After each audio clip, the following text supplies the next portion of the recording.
Assalamualaikum para cuy. Terima kasih udah nyentuh video ini. Selamat datang di segmen paket malam minggu, segmen khusus buat nemenin kalian yang malam minggunya absurd. Kali ini kita akan bahas tentang Nathan, seorang asisten manajer ban yang hidupnya rapi, disiplin, dan lurus-lurus aja. Tapi ada satu hal unik, dia punya kelainan medis langka, gak bisa ngerasain rasa sakit. Kedengarannya enak, mau kebentur meja, kejedot pintu, bahkan jatuh dari motor pun, wajahnya tetap datar kayak saldo rekening pas tanggal tua. Tapi justru karena itu, hidup Nathan jadi rusak parah. Dari kerjaan ban yang tenang, dia malah nyemplung ke kasus kriminal absurd dan drama gila. Baiklah, kalau begitu langsung aja kita tengok tragedinya.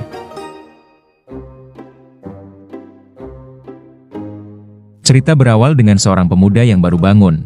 Ia bernama Nathan. Ia bekerja sebagai pegawai ban di San Diego. Ia sangat sehat bugar, terlihat dari jus yang ia konsumsi. Namun sebenarnya ia memiliki penyakit yang sangat langka, yaitu ia tidak bisa merasakan sakit, atau medis menyebutnya CIPA. Nathan pergi ke kantor lebih pagi dari karyawan yang lain, karena ia menjabat sebagai asisten manajer di ban itu. Setelah itu, seperti biasa semua karyawan apel pagi, dan sedang diberikan arahan oleh sang manajer, dan didampingi oleh Nathan. Lalu ada salah satu karyawan yang terlambat, yang bernama Sherry. Terlihat, Nathan kayaknya lope-lope dengan Sherry, tapi tak berani mendekatinya. Setelah apel pagi, Nathan kedatangan seorang nasabah, yang kita sebut saja Aki Steven. Ia terlilit hutang dengan ban, karena tokonya sepi, terlebih lagi istrinya baru saja meninggal. Dan kalau Aki Steven tak bisa membayar, maka tokonya akan diambil oleh ban. Nathan yang baik hati, ia tak tega, maka ia membantu Aki Steven, supaya berkasnya tak diserahkan ke bagian penagihan. Itu memberi cukup waktu untuk Aki Steven mencari uang untuk membayar.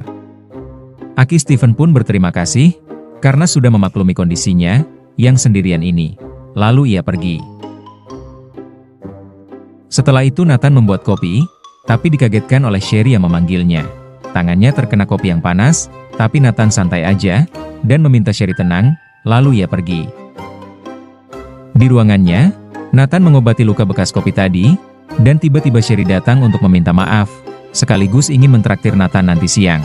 Nathan, yang memang introvert, ia menolak, karena ia bawa bekal. Mendengar itu Sherry menerimanya dan pergi. Tapi tiba-tiba Nathan berubah pikiran. Ia langsung menghampiri Sherry, dan mengiyakan ajakan Sherry.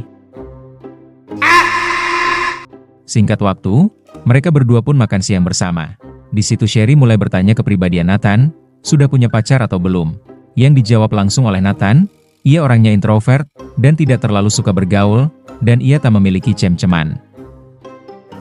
Mendengar itu Sherry kelihatan senang, dan mereka lanjut makan.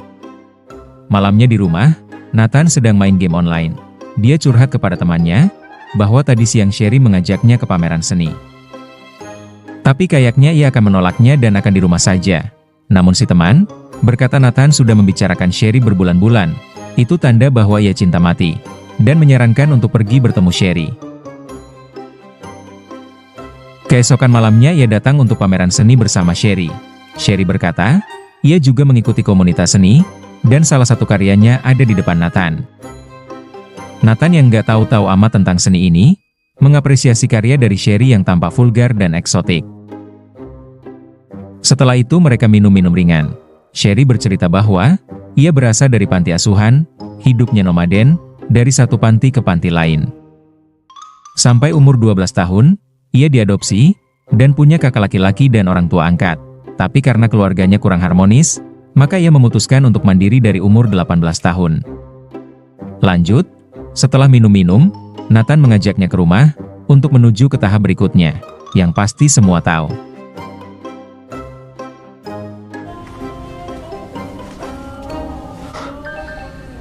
What the?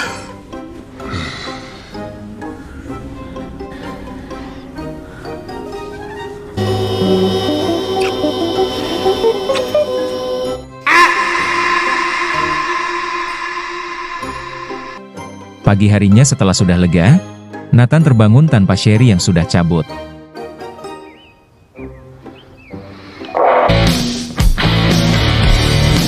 Tapi inilah momentum Nathan seperti terlahir kembali. Setelah stres bertahun-tahun, karena hasrat yang tertahan. Pokoknya, mantap.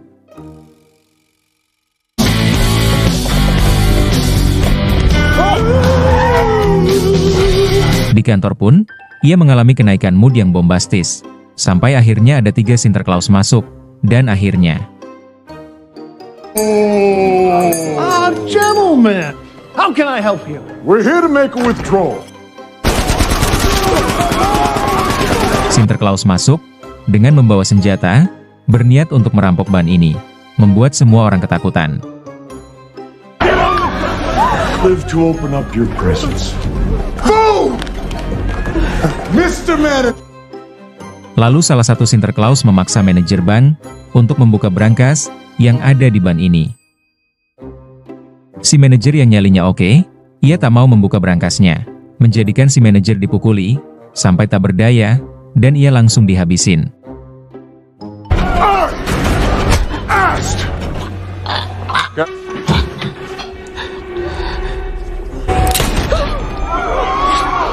Setelah itu, mereka mempusatkan tekanan ke Nathan untuk membuka brankas. 2 minutes. Waktu semakin sempit, Nathan dipukuli oleh si perampok. Yang jelas, Nathan tak merasakan sakit karena penyakit rawa ronteknya. Karena Nathan tak kunjung berbicara, maka si perampok menawan Sherry, sambil memaksa Nathan. Melihat pujaan hatinya akan mati, Nathan langsung memberikan kode brankasnya, dan akhirnya... Was that so?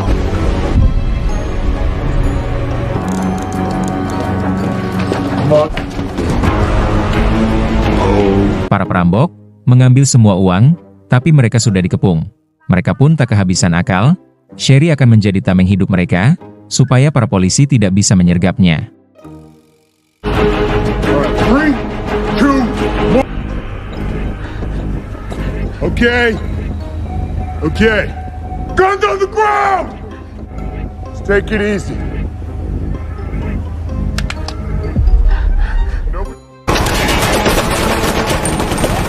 Saat mereka sudah di luar, mereka langsung menembaki para polisi, dan membawa Sherry pergi.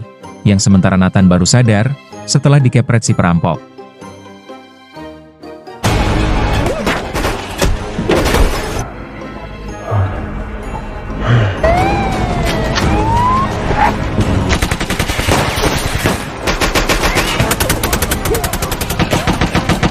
Hurry up, asshole! Let's go! Nathan bangkit, lalu mengejar para perampok. Namun ia tak ada mobil, yang ada hanya mobil polisi. Maka ia membawa mobil polisi, dan meminjam pistol salah satu polisi yang sedang sekarat.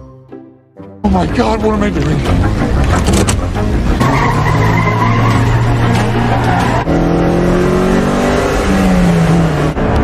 Are you good? It's not about the money. What is important is that we had fun. Nathan dengan keahlian menyetir seadanya, ia mencoba untuk mengejar para perampok yang membawa Sherry. Begitu sudah dekat, salah satu perampok menembaki Nathan. Nathan sempat mundur, tapi dengan tekad kemerdekaan ia mencoba untuk menggas mobilnya lagi. You're okay, you're okay. Mengetahui Nathan masih mengejar, mereka berstrategi, akan berpisah dan akan bertemu di tempat biasa. Nathan yang kebingungan karena 2 mobil itu berpisah. Ia mengejar salah satunya yang dikira membawa Sherry.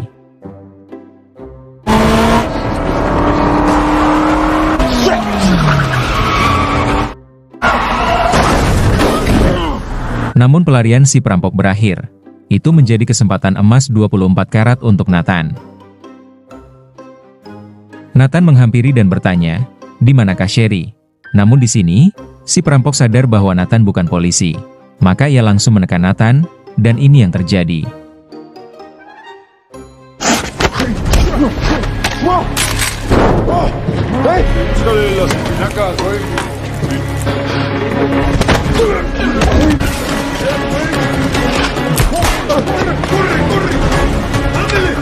Nathan yang dasarnya nggak bisa silat, bisanya kayang doang.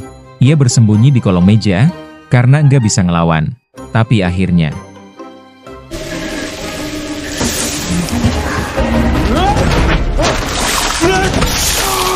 Mother! Three, so you're gonna want to run it under some cool. Okay, wait, hold on. Hurry! Look, I still. Oh, you're strong. Ooh, I am so sorry.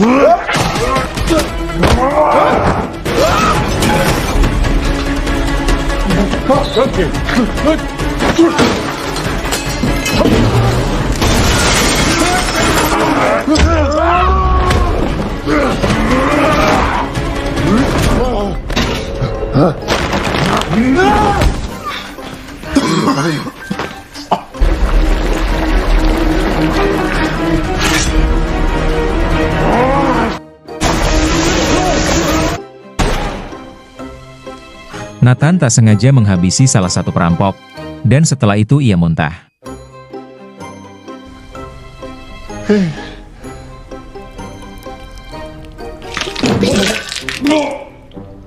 Lalu ada SMS masuk ke HP si perampok. Nathan langsung mengambilnya, dan membacanya. Si perampok mendapat pesan, bahwa ia ditunggu di tempat kerja. Nathan bingung, di mana tempat kerja si perampok. Namun ia tak kehabisan akal, ia melihat tato si perampok, dan tahu harus kemana. Nathan keluar, dan memakai mobil si perampok, untuk menuju suatu tempat. Di perjalanan Nathan menelpon teman online-nya yang kita sebut aja Jamal. Ia meminta bantuan, untuk melacak tempat tato di sekitar sini, karena ia ingin mengobati luka tembaknya terlebih dahulu. Si Jamal, sempat menolak karena tak mau terlibat dengan Nathan. Namun Nathan memohon untuk membantunya. Secara ia tak bisa menelpon polisi, karena mobilnya dan pistolnya sudah ia curi, dan ia sudah menghabisi seseorang juga. Sementara di bank, keadaan sudah sangat ramai, dengan polisi, pemadam kebakaran, wartawan, karena ini kejadian yang mengemparkan, karena banyak sekali korban. Sampai 2 polisi mendapat laporan, bahwa sang manajer mati, 3 polisi mati, 1 di IGD, dan perampok berjumlah 3 orang, sambil membawa Sandra, dan si asisten manajer yang buron. Para polisi menganggap Nathan ada sangkut pautnya dengan semua ini, maka ia dijadikan tersangka tambahan. Kita ke toko Aki Steven, yang sedang menulis pembukuan toko, yang kedatangan Nathan, ia meminta bantuan. Nathan membelek dengan sangat santai, mengeluarkan peluru dari lengannya, setelah itu ia mengelem lukanya, pakai lem Korea. This is not what I expected today. Can find it. Is that it? Hey, there we go. Some of this.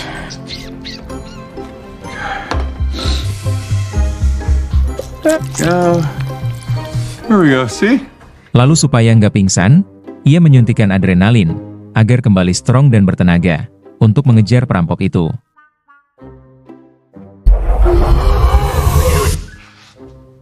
Yeah, I did it. Ia juga tak lupa berterima kasih kepada Aki Steven, dan diberikan sedikit uang, karena ia membawa uang curiannya. Nathan kembali ke mobil, namun ia mendapatkan pesan, yang itu adalah sebuah alamat, pembuat tato si perampok. Sementara kita ke TKP dapur, tempat perampok pertama mati. Si 2 polisi ini bingung, karena menurut staf di sana yang menghabisi si dia ini, adalah orang berdasi yang rapih. Itu merujuk ke Nathan, namun di catatan kriminalnya, ia adalah orang yang bersih, jujur, amanah, istiqomah, bahkan melanggar lalu lintas pun tak pernah. Tapi polisi wanita yang kita panggil aja, Ibu Sri, malah ingin menelponnya, yang kali aja diangkat. Yang ternyata benar, Nathan mengangkat telepon. Ia langsung bertanya, apa semua Sandra selamat? Tapi Bu Sri malah menjawab, agar Nathan menyerahkan diri beserta uangnya. Di sini Nathan dipikir terlibat dengan perampokan ini. Jelas Nathan menyangkal, ia tak peduli dengan uangnya, yang hanya ia pedulikan adalah Sherry. Dan Nathan tak akan berhenti sampai ia menemukan Sherry, karena Sherry lah orang yang ia tunggu selama ini. Para perampok menunggu saudara mereka di markas, sebuah bengkel, tanpa tahu, yang mereka tunggu sudah dibunuh Nathan. Dan mereka semua adalah kakak beradik, yang termasuk Sherry, ia adalah adik terkecil dari mereka. Si pujaan hatinya Nathan. Sherry marah kepada sang kakak, karena mereka sudah berjanji tak ada korban. Namun mereka malah menghabisi si manajer, dan para polisi. Ini membuat semakin rumit, dan mereka akan susah keluar dari sini. Si kakak pertama yang kita panggil aja Adit, santai saja menanggapi amukan Sherry, karena kalau tak begitu mereka tak bisa kabur dari sana, dan mereka harus tetap pada rencananya. Sementara Nathan sudah sampai di apartemen studio tato, ia langsung mengetuk pintu, yang dibuka oleh seorang ibu-ibu. Nathan berkata, ia mencari Zeno, karena ia ingin mentato tubuhnya. Seketika itu ia diperbolehkan masuk, dan duduk untuk menunggu Zeno. Wait here. Thank you. Tak lama datanglah Zeno, yang badannya segede gardu. Ia bertanya kepada Nathan dengan santai, ia ingin mentato seperti apa. Lalu Nathan menunjukkan sebuah tato, yang terdapat pada mayat si perampok. Setelah ditunjukkan, Zeno mengajukan beberapa pertanyaan rahasia. Yang jelas itu tak dimengerti Nathan. Seketika Zeno curiga, dan setelah itu ini yang terjadi. Get up. Yo, what the fuck is this? Nathan mengacungkan sebuah pistol ke arah Zeno. Nathan hanya ingin tahu nama perampok itu. Tapi akhirnya...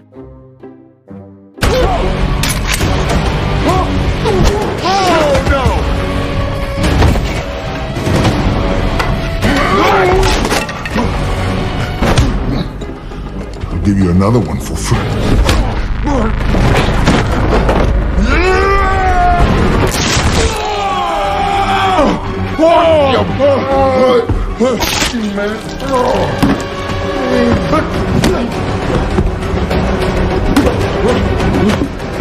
Enough of this shit.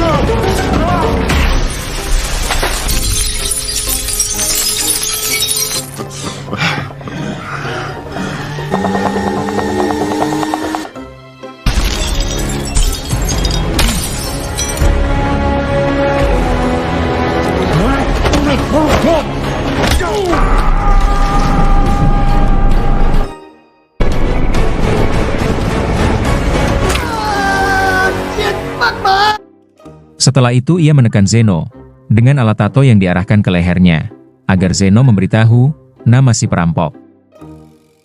Yang akhirnya Nathan mendapatkannya, si perampok itu bernama Ben Clark. Setelah itu ia menelpon teman kantornya, untuk mengecek kartu kredit si Ben Clark, agar ia tahu di mana rumahnya. Setelah dicek, teman kantornya pun memberitahu alamat si Ben. Namun karena nggak ada kertas, Nathan mentatonya saja di telapak tangannya. Setelah itu ia pergi ke alamat itu.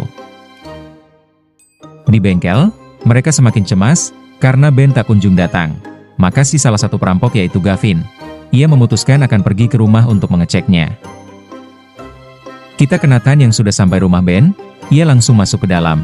Namun yang ia tak tahu, ada banyak sekali jebakan yang dipasang Ben di rumahnya. Dan benar aja, ini yang terjadi.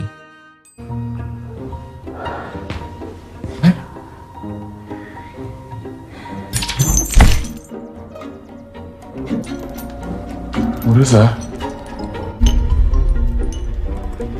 Kagak ada sakit-sakitnya, bola duri menancap di punggungnya, lalu ia ke dapur.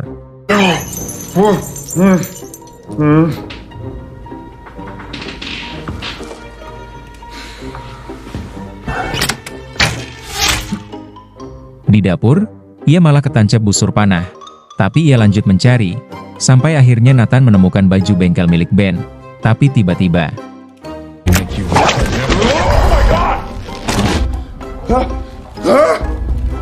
Ia terkena jebakan, cepat-cepat ia langsung menghubungi sang teman online-nya. Ia meminta si teman untuk datang ke sana, untuk membantunya.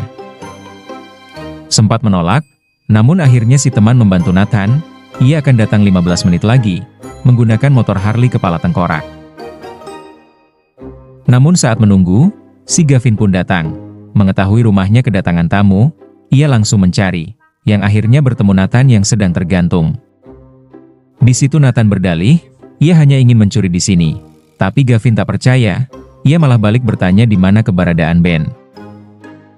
Belum sempat Nathan menjawab, Gavin ditelepon Adit, yang mengabarkan bahwa Ben sudah mati. Kabar itu membuat Gavin murka, karena yang menghabisinya adalah pria kurus berjas. Dan itu membuat kecurigaannya meningkat, dengan adanya Nathan di sini. Ia langsung menekan Nathan, apa ia sudah menghabisi Ben? Nathan yang emang jujur, ia langsung berkata ia memang sudah kubunuh. Dan apabila dia ingin balas dendam, lakukanlah dengan cepat, kata Nathan. Sambil mendengar musik, Nathan didudukan di sebuah bangku, dan akan disiksa oleh Gavin.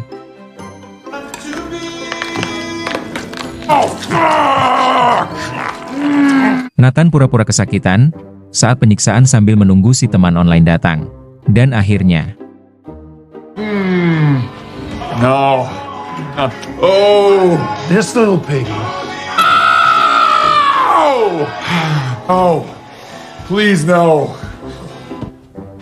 Now for my favorite part. Fries in a jar. Hey, your brother, please don't. Teman online-nya datang, yang ternyata temannya Spider-Man. Ia melepaskan ikatan Nathan. It's just, didn't you say... I'm Jason Momoa. Right. Setelah itu mereka akan pergi, tapi si Gavin kembali sadar, dan adu hantam pun tak terhindar, yang akhirnya...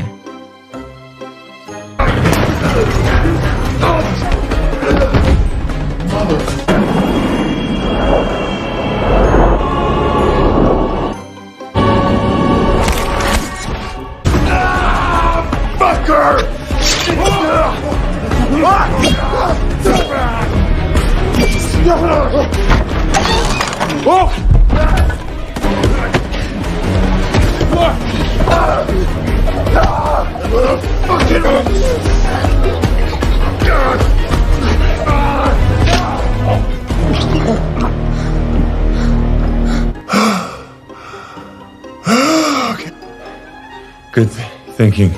Way to go. Setelah semua kejadian itu, Nathan diobati oleh si teman. Tapi tak lama polisi mulai datang. Nathan harus cabut, karena para polisi menyangka ia terlibat. Maka ia meminta bantuan si teman, agar bisa lolos. Di luar, para polisi dan detektif sudah mengepungnya dan meminta ia keluar. Yang akhirnya Nathan keluar, dan menaikin Harley kepala tengkorak punya si teman. Dan akhirnya...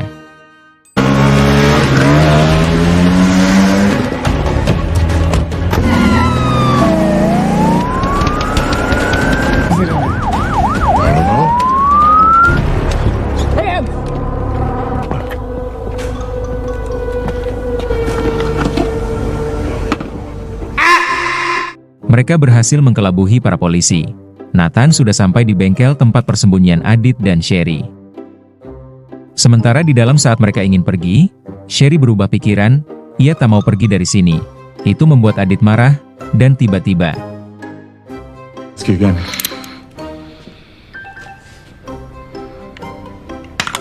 Nathan datang, sambil mengacungkan senjatanya. Ia berhasil menyelamatkan Sherry, sebelum ia tahu apa yang terjadi sebenarnya. Nathan meminta agar Sherry dilepaskan, namun di sini Adit langsung mentertawakan Nathan, karena mencoba menyelamatkan Sherry, yang notabene adalah adiknya si Adit. Nathan sudah dibohongi, ditelanjangi, dilucuti kepercayaannya oleh Sherry. Bagaimana perasaan Nathan saat ini? Pastilah hancur berkeping-keping. You thought that she had... I'm so sorry. Okay, I never meant for you to... Got it, wrong bank robber, dude. Selagi Nathan lengah, Adit menyerangnya dengan membabi buta. Over it.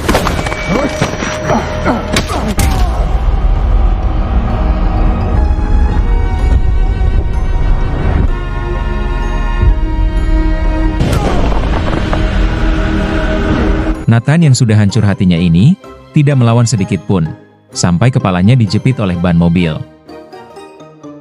A little pressure. It's not fucking funny, stop it! Namun Sherry mencoba untuk menghentikan Adit. Akhirnya mereka bertengkar, sampai ia mengacungkan pistolnya ke kepala Sherry. Dan akhirnya...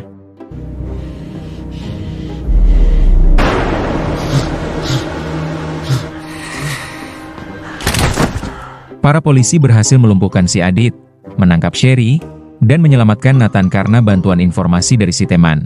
Tapi tiba-tiba... Yeah, well, good thing we're here to save his ass.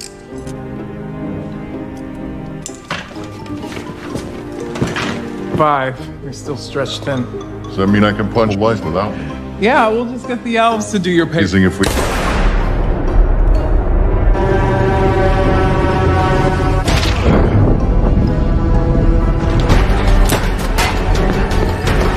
Semua belum berakhir, si Adit bangkit kembali, berhasil menghabisi satu polisi, dan menembak Busri lalu kabur dengan ambulans, yang ia tak tahu di dalamnya ada Nathan. Melihat itu, Sherry langsung membantu Busri, agar dia menemaninya untuk mengejar sang kakak, bersama si teman Spider-Man. Go, go! We're gonna lose him! No, don't worry. Sementara di dalam ambulans, Adit mengemudi dengan sangat ugal-ugalan, sampai ia tahu bahwa ada Nathan di situ, yang sedang mencoba untuk melepaskan diri, dan akhirnya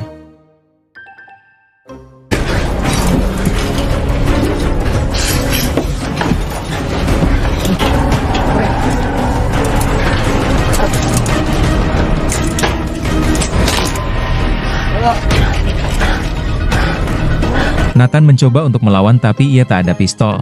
Lalu ia mempunyai ide, yang akhirnya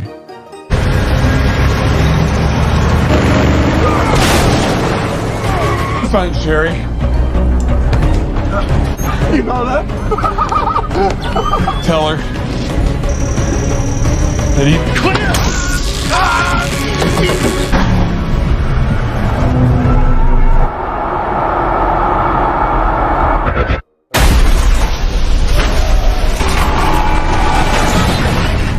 Nathan berhasil menyetrum si Adit, sampai ambulansnya terbalik. Namun belum selesai sampai sini, karena Adit masih hidup, dan menghajar Nathan.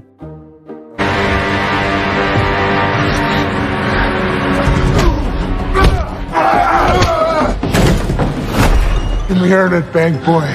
We gotta wrap this up. Sementara Sherry sudah sampai, lalu Busri memberikan pistolnya, agar Sherry bisa melawan.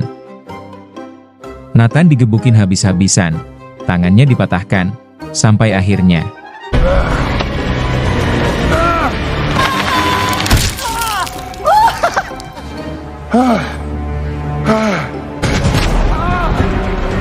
Sherry menembaknya dan pertarungan kakak beradik pun terjadi.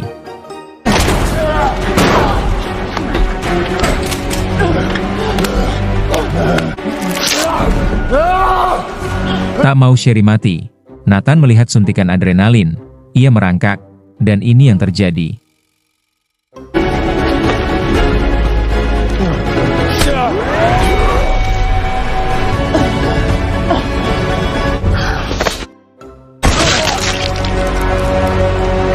Adit ditusuk oleh tulang Nathan yang keluar.